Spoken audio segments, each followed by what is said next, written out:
I was recently asked a question that really troubled me, a question that I had a hard time with because I didn't have an immediate answer. And I don't know if you've ever been in that kind of situation where somebody asked you a question and you just didn't have something immediately come to mind and it made you feel a little uncomfortable. And so here's the question that I was asked. If you had to pick just one story in the Bible, just one story to help someone get to know Jesus, to describe who he is, which story would you pick? So the question bothered me, and not because it was a bad question, but because I thought it was just a hard question. Like, how do you pick just one story to tell everything about someone? Think about that. Like, if somebody asked you about somebody that you love, maybe your spouse or your child or your grandchild or your best friend, could you pick just one story to describe them? Think of how hard that would be. I think of my husband, Ryan. And if somebody asked me to pick just one story to describe everything I would want you to know about him, how hard that would be to describe how fun he is, or how much he comes alive whenever he's in the mountains, or what a great dad he is to our 4 kids, how he'll wrestle with our boys on the floor, and then in the next instant, he'll snuggle with our daughter on the couch, or how he makes amazing French toast. He has the best Elmo voice you've actually ever heard in real life. I could never tell you these things in just one story. I know he sounds pretty amazing. So when I thought of Jesus and I thought of his life, how could I possibly explain everything that I would want somebody to know in just one story? And it bothered me that I couldn't think of that immediately. Now, today I know that not all of us watching are necessarily followers of Jesus, but here's the thing. This is a question that people have been asking for over 2,000 years. Generations have been asking this question, and I think it's important that we would at least pause to consider it. Pause to consider who this Jesus is. Why, for thousands of years, are we still talking about this man?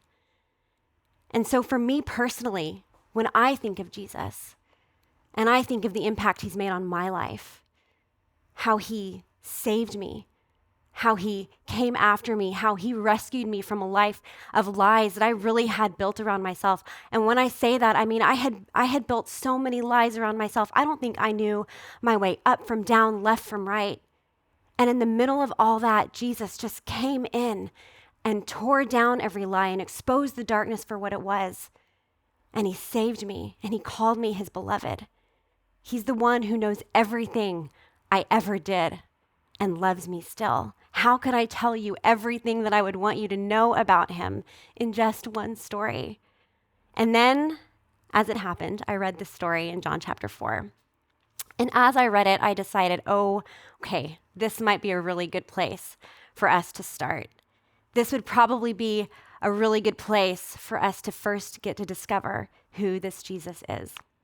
And so this story in John chapter 4 is often called the story of the woman at the well. And it's a really big story, and I wish that we had just tons of time to get into the nitty-gritty of it, but just for the next 15 minutes or so, I would like for us to just look at 3 things that will help us get to know Jesus just a little bit better. Here's the first thing that I would like for us to look at this morning. Jesus was on a mission. Jesus was on a mission. Verse 4 says this. It says, now he had to go through Samaria. He had to go through Samaria. Now, I'm the kind of person who reads a question like that, and I don't know what this says about me as a human being, but I read that kind of question and I go, well, why? Like, why did he have to go through Samaria? Surely, I mean, it's the Middle East. He could have gone a different way around it. Maybe, I don't know, maybe that makes me a critical person. I'm not sure what that says about me, but here's what I found, and I found this to be really helpful. The book of John was originally written in Greek. This particular book of the Bible was originally written in Greek. Stick with me for a second, and I know it's a Sunday, I know it's the weekend, we just want to relax, maybe zone out a little bit, but please try not to check out just for the next couple minutes. Because in the Greek language, in the original Greek language, that word had, where it says he had to go through Samaria, that word in the Greek is dei, D-E-I. And dei in the Greek literally means it is necessary or must. So this could be read this way. It was necessary for him to go through Samaria, or he must go through Samaria. He didn't just have to go through Samaria like you or I might have to stop at Starbucks on the way to work, or like you or I might have to go shopping for a new pair of shoes. It wasn't just a feeling that he had, it was a necessity. And here's what else is even more interesting, I think. This word day, D-E-I, is actually used multiple times in the book of John. And every time that word is used, it indicates divine necessity. I want to show you a few examples so you know what I mean. In John chapter 3, verse 7, Jesus says, "You must be born again from above." It's that same word, day, that's used there. So it could be said, it is divinely necessary for you to be born again. Again, in John chapter 3, verse 30, it's John the Baptist this time, and he's actually talking about Jesus, and he says this, "You must increase, but I must decrease." It's that same word, day. And it's like he was saying, it is divinely necessary for Jesus to increase, and it is divinely necessary for me to decrease.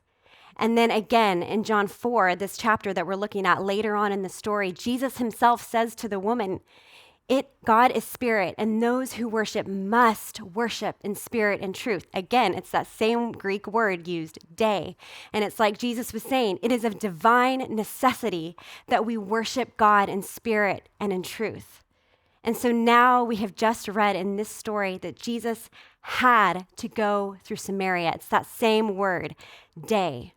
So going through Samaria was about divine necessity for Jesus. Why? Why was it divinely necessary that he had to go through that city on that day at that time? Here's why. Because Jesus was being sent on a mission.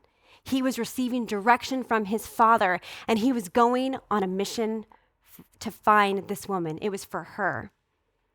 Here's what I hope we can understand right now about this story is that she was not just a pit stop on a road trip for him.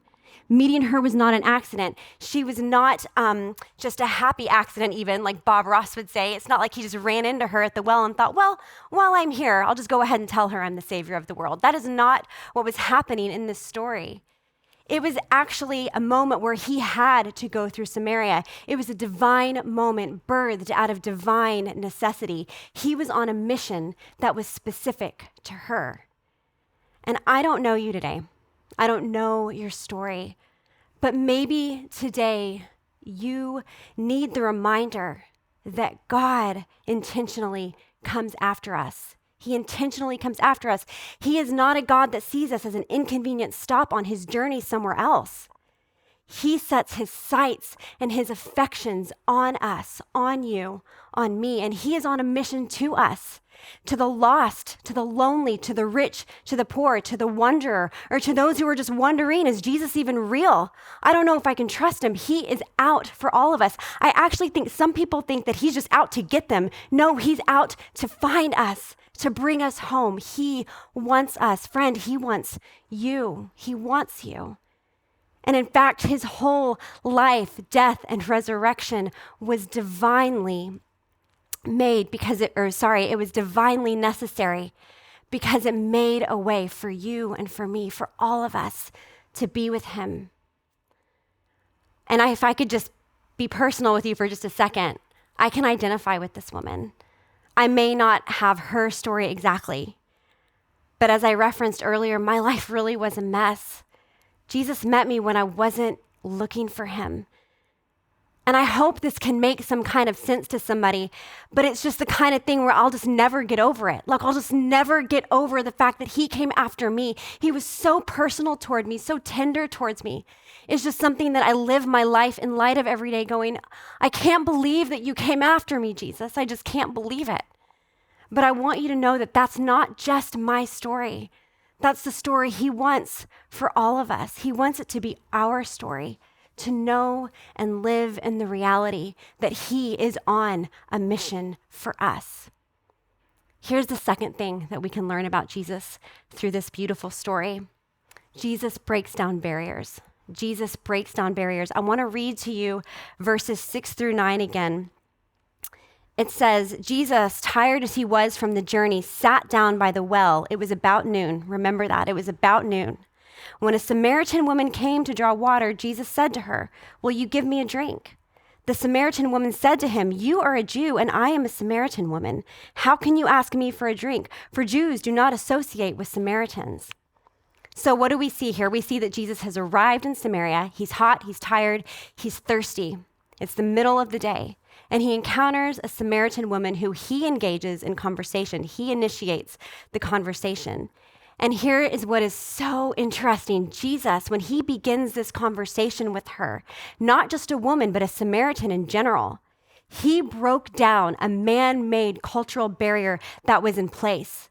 Because as it said here, it says that Jews do not associate with Samaritans. Jesus was a Jew, and she was a Samaritan. And for centuries, these two groups had been in hostility toward one another. But in this moment, it's as though Jesus laid a stake in the ground and said, "No more. No more. I do not approve of this." In fact, this hostility between the two groups was so renowned that there were times when the good Jewish people would actually completely avoid Samaria and go around it, just so they didn't have to be near the people. They didn't even want to be near them. But as we just read, Jesus had to go through Samaria. It was of divine necessity that he went through the city. So the first thing he did was he broke down a cultural barrier that was in place. And he did it without making a huge fuss about it. He did it without drawing tons of attention to himself. But he did it nonetheless. And he not only broke down this cultural barrier, he also broke down a social barrier that was in place. Because Jewish men did not talk to women in public, especially Jewish rabbis. And Jesus was a rabbi, a teacher. And rabbis wouldn't even talk to their wives in public. This is wild. There was even a group of people called the Bleeding Pharisees, and they were just so committed to not even looking at a woman in public that they would just walk right into walls. That's wild. Yet Jesus crosses these boundaries to find this woman. And she is actually the first person that he reveals his full identity to, telling her that he is the Messiah in verse 26. Up until this point, he hadn't revealed it to anybody, but he finds her, goes out of his way for her, and tells her, reveals himself to her, the biggest news in history. Not a man, a woman. Not even a fellow Jewish woman. Maybe that would have even been more acceptable, but a Samaritan woman, and not just any Samaritan woman, but a Samaritan woman who wasn't really even in good standing. She had been married 5 times, was moving on to her 6th man. She would have been considered, even by her own people, to be the lowest of the low. Jesus moved across racial and gender boundaries to reach her, to reveal to her his true identity. And what happens as a result of this? This is so good. I want to read the end of the story to you. Beginning in verse 28, it says this. Then leaving her water jar, the woman went back to the town and said to the people, "Come, see a man who told me everything I ever did. Could this be the Messiah?" They came out of the town and made their way toward him. I'm skipping down to verse 39 now, and it says this. Many of the Samaritans from that town believed in him because of the woman's testimony. He told me everything I ever did. So when the Samaritans came to him, they urged him to stay with them, and he stayed 2 days. And because of his words, many more became believers. They said to the woman, "We no longer believe just because of what you said. Now we have heard for ourselves, and we know that this man really is the Savior of the world." Do you know, one of the things that amazes me about this part of the story is that God used who was probably would have been considered by many to be the most unlikely person in that village to represent him. And I don't know if you're anything like me, but I think so many times we can disqualify ourselves because maybe we just have a little too much baggage. Maybe we're just a little too much of a mess. Maybe we feel like we are just a little too damaged to do any real good. I just wonder if this woman had some of those same thoughts. And here's why I wonder that. Because if you noticed earlier, I said to mark it, it was noon. It was noon whenever Jesus ran into her.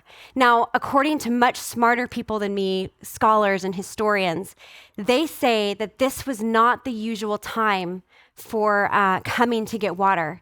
Usually people came in the morning or in the evening when it was the cool of the day, but certainly not at the heat of the day. But that's when she came.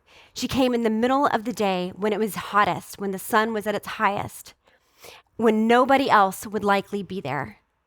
Why did she do that? Well, by all accounts, it stands to reason that she was just trying to avoid the scrutiny of being around people who just didn't want to be around her. She was trying to avoid the awkwardness of being around these people who very likely gave her sideways glances or hushed whispers, people who made her feel shame. But look at this. I love this so much. When she encountered Jesus, the things that disqualified her didn't matter anymore, because look at what her response is to encountering Jesus in verse 28. It says, "Then leaving her water jar, the woman went back to the town and said to the people, 'Come see a man who told me everything I ever did.'" Listen, she just leaves. She doesn't even take her water jar with her. She just leaves it there. Suddenly, the thing that she went there for was no longer the thing that she found she really needed. She left it and went and did the necessary thing. And what's so interesting about this is that the barriers didn't matter anymore. She had gone at noon to avoid her fellow villagers. But then when she encounters Jesus and realizes who she is, she goes back to share the news with the very people that she was trying to avoid. The barriers didn't matter anymore. And she became a missionary to her very own people. And it says that many came to believe. She didn't take a class about evangelism. She didn't go to seminary. She didn't wait until somebody showed her how to do it the right way. She just encounters Jesus, and almost like a knee-jerk reaction, her natural response was to go and share the good news. I read something like that and I say, oh, is that my natural response? Is that my natural response to encountering Jesus? But why did all of that happen? Because it started with Jesus breaking down these racial, social, and cultural barriers to get to her. And then she, in turn, breaks through some of those barriers as well to get to the people in her village. And I think that if we fast forward to today, that this has massive implications for us as well. Because here's the reality. God is still looking for those who would worship him. He is still looking for those who would be willing, like Jesus, to cross through the man-made cultural and social constraints in order to bring justice and mercy, and not just when it's in the headlines, not just when it's the popular thing to do, but at all times and in all places and for all people. He is looking for those who would not try to separate the gospel from justice, but understand that the gospel actually brings justice. And to be clear, I know that the church has not always been known for breaking down barriers. And that's a sad fact. And history proves that far too often, rather than building bridges, we have actually been complicit in helping to build the very walls that Jesus came to destroy, the very walls that Jesus came to eradicate. But this story clearly illustrates that God does not condone any kind of man-made barriers. He does not operate on a sliding scale. Jesus stepped in to man-made cultural beliefs, and he reinstituted kingdom principles for all ethnicities, every tribe, every tongue, every nation, every people group, in Jesus' name. And we are invited to join him in this city, or whatever city that you are watching from. He invites us to join him. There are people that he wants to find through us, through you, and through me. And so I think the question for those of us who would call ourselves followers of Jesus is this: what barriers and boundaries are we willing to cross? What risks are we willing to take? And what costs are we willing to pay to see people encounter the same love that we have encountered, the way that this woman did? So Jesus was on a mission. Jesus broke down barriers. And here's the third and perhaps most important thing I hope we can learn about Jesus in this story. Jesus is the only one who satisfies. I want to read to you verses 13 and 14. Jesus answered the woman, "Everyone who drinks this water will be thirsty again, but whoever drinks the water I give them will never thirst. Indeed, the water I give them will become in them a spring of water welling up to eternal life." We don't know much about this woman, but we do know that she had been in multiple relationships. And what I want to suggest to us today is that she experienced what I think all of us eventually experience: a longing for something more. And we all try to fill that in different ways. We have this hole inside of us that we just keep trying to fill, maybe with things or people or stuff. Maybe we'll buy more cars or buy new clothes or get a new boyfriend or get into a new relationship, find new friends, go on fun excursions. I'm not saying that any of those things are necessarily bad, but when they are trying to replace a hole inside of us that can't be filled by any of those things, something is off. And this woman experienced that. And I think that eventually you and I experience that at some point in our lives. It's something that we all experience. And if we can't fill it, we'll just numb it. And eventually we all end up at the beginning of this cycle, feeling that familiar hole. And if you don't hear anything else I have said today, please hear this. That hole inside your heart is there by design, and there is only one person who can fill it. There is only one person. It is reserved for him, and only God himself can fill it. And what's more is that he wants to fill it. And that is such good news. The offer that Jesus made to this woman extends to us today. To stop trying to fill and satisfy our lives with things that just aren't going to do it because they were never meant to do it. But instead to come and drink the living water, to never thirst again, to never again feel that pulsing emptiness in your heart, aching for something to fill it. There's a different translation of the Bible that I love. It's called The Message, and it paraphrases Jesus' final words to this woman, and I love what it says. I want to share it with you. I am he, the Messiah, said Jesus. You don't have to wait any longer or look any further. And today, friends, Jesus extends this same beautiful invitation to all of us. You don't have to wait any longer or look any further. I started today by sharing that question that really troubled me. If you had to pick just one story in the Bible to help someone get to know who Jesus is, just one story to describe him, which story would you pick? And I'm happy to say I think that I have landed on John 4, because I would want someone who doesn't know him, and perhaps those who have forgotten, to remember again that Jesus is on a mission for you, that Jesus crosses barriers for you, and that Jesus really is the only one who can satisfy you.